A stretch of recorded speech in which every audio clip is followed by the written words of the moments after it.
سید الانبیاء فرماتے ہیں صرف میرے جانشین نہیں، ابو ذر سن، ھذا باب اللہ الاکبر، یہ اللہ کی معرفت کا سب سے بڑا دروازہ ہے۔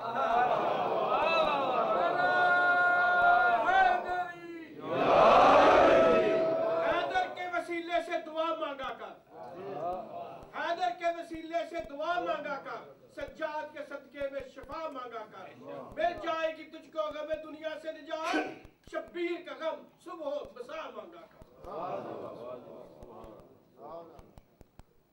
اللہ نے ہم پر احسان کیا ہے، اللہ نے انہیں ایسے رہبر ہمیں دیے جنہیں اللہ نے اپنی معرفت کا ذریعہ بنایا، اپنی معرفت کا وسیلہ بنایا۔ اور بہت طالب علموں والی بات کہنا چاہ رہا ہوں، جو شے نظر آتی ہو نا اس کا تعارف کروانا آسان ہوتا ہے۔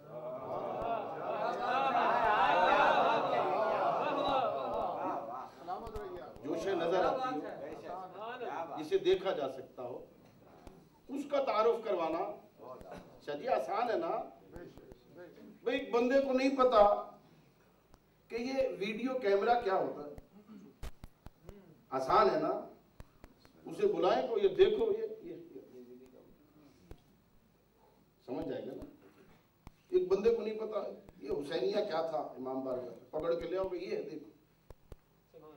ایک بندے کو نہیں پتا یہ شیعوں کی مجلس کیا ہوتی، ساری زندگی توفیق ہی نہیں ہوئی یہ صف پہ آنے کی۔ ہو سکتا ہے نا، تو آسان ہے نا، اسے پکڑ کے لے آؤ، اسے مجلس ہوتی ہوئی دکھاؤ، یہ ہے جو شے نظر آتی ہو اس کا تعارف تو آسان ہے نا۔ کیا اللہ نظر آتا ہے؟ نظر آ سکتا ہے؟ نہ اللہ نظر آتا ہے نہ نظر آ، لا یدرکہ الابصار، ان آنکھوں میں اسے دیکھنے کی طاقت ہی نہیں، دیکھ نہیں سکتے۔ نظر وہ آتا ہے جو ایک سمت میں ہو۔ بھئی آپ تو پڑھے لکھے مملکت کے پڑھی لکھی عوام ہے ماشاءاللہ، بھئی نظر وہ آتا ہے جو ایک سمت میں ہو، سامنے ہو۔ جو سامنے ہو اور پیچھے نہ ہو وہ اللہ نہیں ہوتا۔ اللہ کسی ایک سمت میں نہیں ہے، اللہ کہیں اوپر بیٹھا ہوا نہیں ہے۔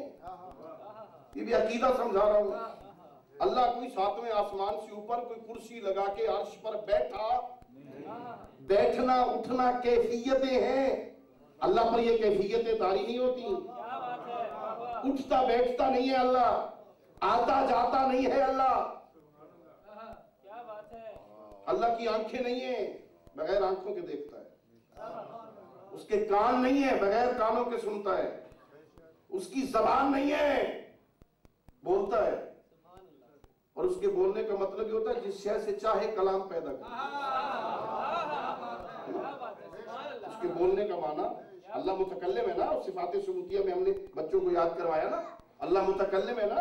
متکلم ہونے کا معنی یہ نہیں ہے کہ ہم بول رہے، وہ اللہ کا یہ منہ ہے، اس کے اندر دانت ہے، زبان ہے، خلا ہے جس میں زبان حرکت کرتی ہے، آواز کی لہریں اطراف سے ٹکراتی ہیں، اس سے آواز پیدا ہوتی ہے، نہیں۔ اللہ کے متکلم ہونے کا معنی ہے وہ جس شے سے چاہے کلام پیدا۔ اللہ کو کوہ طور پہ اترا ہوا نہیں تھا موسیٰ سے بات کرنے کے لیے، وہاں درخت سے آواز پیدا کر دیا۔ میں سمجھانے کی کوشش کر رہا ہوں، اللہ نظر وہ آتا ہے جو جسم رکھتا ہو۔ اللہ جسم و جسمانیات سے پاک ہے، اللہ کے ہاتھ پیر نہیں ہے، یہ کسی اور کا عقیدہ ہے۔ وہ مجسمین ہیں، تجسیم الہی کے قائل ہے۔ اللہ جسم رکھتا ہے، دنیا میں نظر نہیں آتا، آخرت میں بہت بڑی کرسی ہوگی بھی۔ ہاں اللہ کرسی میں، کرسی کے اندر بیٹھے گا نا اللہ، کہتے ہیں نا بڑی بڑی صحیح کتابوں میں ہے اللہ کرسی میں بیٹھے گا۔ میں تو طالب علم ہوں نا، میں تو وہ عام فہم زبان میں عقیدہ سمجھاتا ہوں نا۔ دن میں 5 مرتبہ سنتے ہو نا اذان، اللہ اکبر۔ اکبر کا معنی کیا ہے؟ بڑا نہیں، اکبر کا معنی ہے سب سے بڑا۔ اکبر من کل شے، اکبر اس میں تفصیل کا صیغہ ہے، سب سے بڑا۔ کبیر کا معنی ہے بڑا، اکبر سب سے بڑا، جس کے مقابل میں کوئی اور۔ اللہ سب سے بڑا، ہر شے سے بڑا۔ ہاں اللہ ہر شے سے تو جو شے ظرف کے اندر آ جائے وہ ظرف بڑا ہے یا مظروف؟ بھئی یہ اس ممبر پہ میں بیٹھا ہوں، یہ ممبر مجھ سے بڑا ہے تبھی میں اس کے اندر آ گیا ہوں، اور اگر یہ ممبر چھوٹا ہوتا تو مولانا پھنس جاتے ہیں نا۔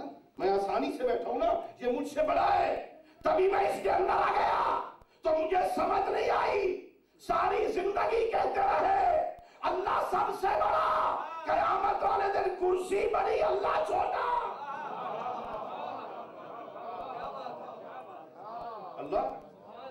اللہ نظر آنے والی شے نہیں ہے، اللہ جسم نہیں رکھتا، اللہ کہیں کسی جگہ پر سماتا نہیں ہے، اللہ حلول نہیں کرتا۔ عقیدہ آ گیا ہے تو اللہ کسی بدن میں حلول نہیں کرتا، یہ بھی کسی اور کا عقیدہ ہے، شیعہ اثنا عشریہ نہیں ہے۔ یہ حلول کر جانا، حلول والا بھی سما جاتا ہے اس جسم کے اندر، جن بدن کے اندر سما جاتا ہے نا، اللہ حلول نہیں کرتا۔ صفات سلبیہ میں ہم نے پڑھا کہ وہ حلول نہیں کرتا، اللہ نظر نہیں آتا۔ اور سنو، میرے اور آپ کے چھٹے امام حضرت امام جعفر صادق علیہ السلام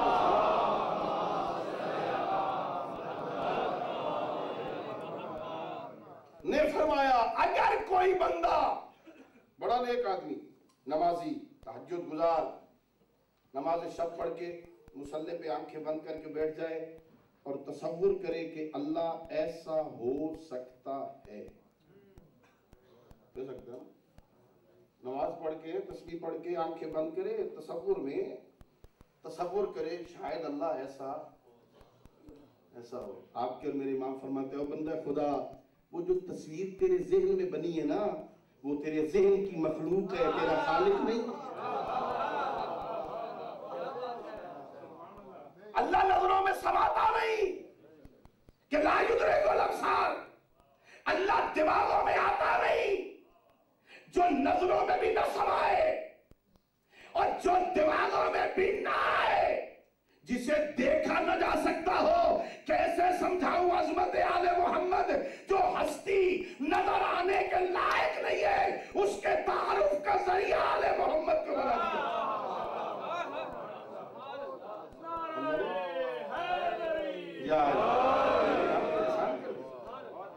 اللہ نے ہمیں عظیم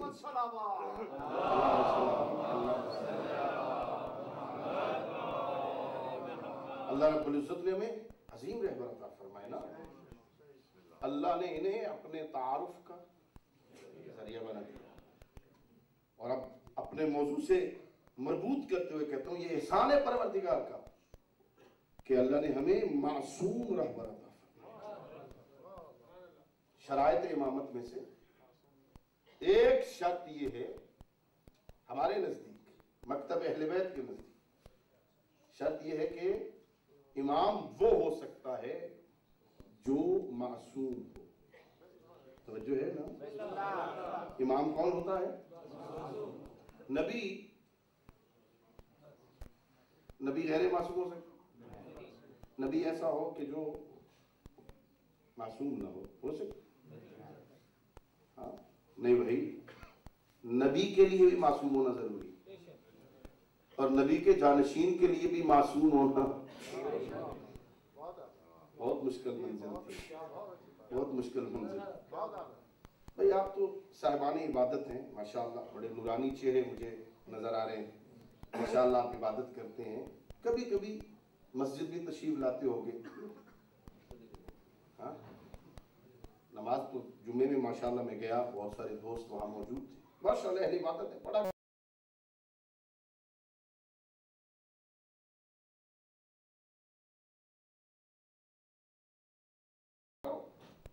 لیکن میرا سوال یہ ہے وہ جو نماز پڑھاتا ہے بندہ، اس کے لیے کوئی شرائط ہے یا نہیں؟ ہر بندہ نماز پڑھا سکتا ہے؟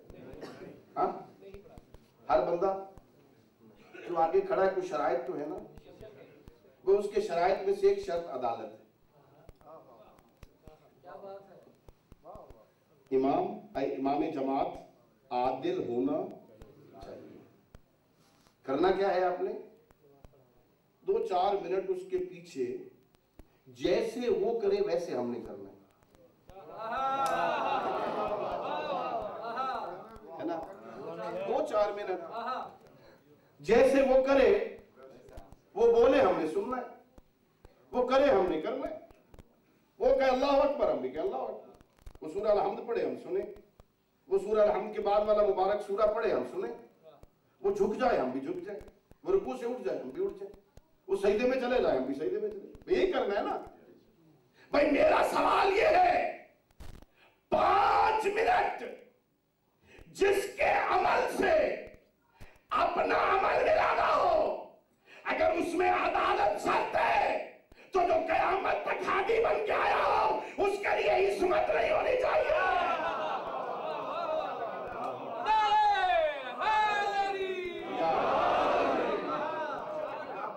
اس کے لیے عصمت نہیں ہونی چاہیے. 5 منٹ اس کے پیچھے چلنا ہے, 10 منٹ زیادہ سے زیادہ, نہایت آرام سے نماز پڑھائیں.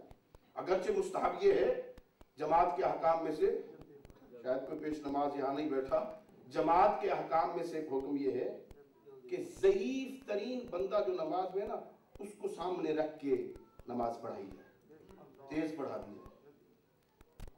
کہیں ایسا نہ ہو کہ کوئی بندہ بیچ میں بول کے کہے آج آگے ہوں پھر نہیں آؤں, آج ہی آگے ہوں آئندہ نہیں آؤں, پھنس گیا ہوں آج. عصمت شرط ہے, عصمت, معصوم ہونا, نبی معصوم ہونا چاہیے, نبی غلطیاں. اچھا یہ عصمت اور عدالت میں فرق کیا ہے؟ نبی کے لیے معصوم ہونا ضروری ہے, امام کے لیے معصوم ہونا ضروری ہے, اور پیش نماز کے لیے عادل ہونا, گواہ کے لیے عادل ہونا ضروری ہے نا. عادل گواہ گواہی دے سکتا ہے نا. یہ عدالت اور عصمت میں فرق کیا ہے؟ بات دقیق تو نہیں ہو رہی نا. عصمت کسے کہتے ہیں؟ العصمت لطف خفی یفعل اللہ تعالی بصاحبها بحیث لا یکون له داعٍ الى ترک الطاعۃ وارتکاب المعصیۃ مع قدرتہ علی ذلک. عصمت کہتے ہیں اللہ رب العزت کسی بندے کو یہ صلاحیت عطا کر دے, اللہ کسی بندے کو یہ صلاحیت عطا کر دے کہ اس کے ہوتے ہوئے نہ گناہ کی خواہش رہے, نہ اطاعت کو ترک کرنے میں لذت رہے. ختم. کوئی دائی انگیزہ موجود نہیں ہے گناہ کرنے کا. ترک اطاعت کا کوئی انگیزہ, اسے کہتے ہیں معصیت. لطف خفی, ایک مخفی مہربانی اللہ کی طرف سے, اسے کہتے ہیں لطف, اسے کہتے ہیں عصمت. اور عدالت کیا ہے؟ العدالت ہی الملکۃ الباعثۃ علی اجتناب الکبائر والاصرار علی الصغائر. عدالت کہتے ہیں اس ملکہ کو کہ جو گناہان کبیرہ سے روکے, گناہان صغیرہ پر اصرار سے روکے, اس ملکہ کو عدالت کہتے ہیں. اگر آپ دقت فرمائیں, عصمت لطف الہی ہے, عدالت ملکہ ہے. پتہ نہیں میں سمجھا سکوں. عصمت لطف اللہ کی طرف سے آتا ہے, عدالت پریکٹس سے ہوتی ہے.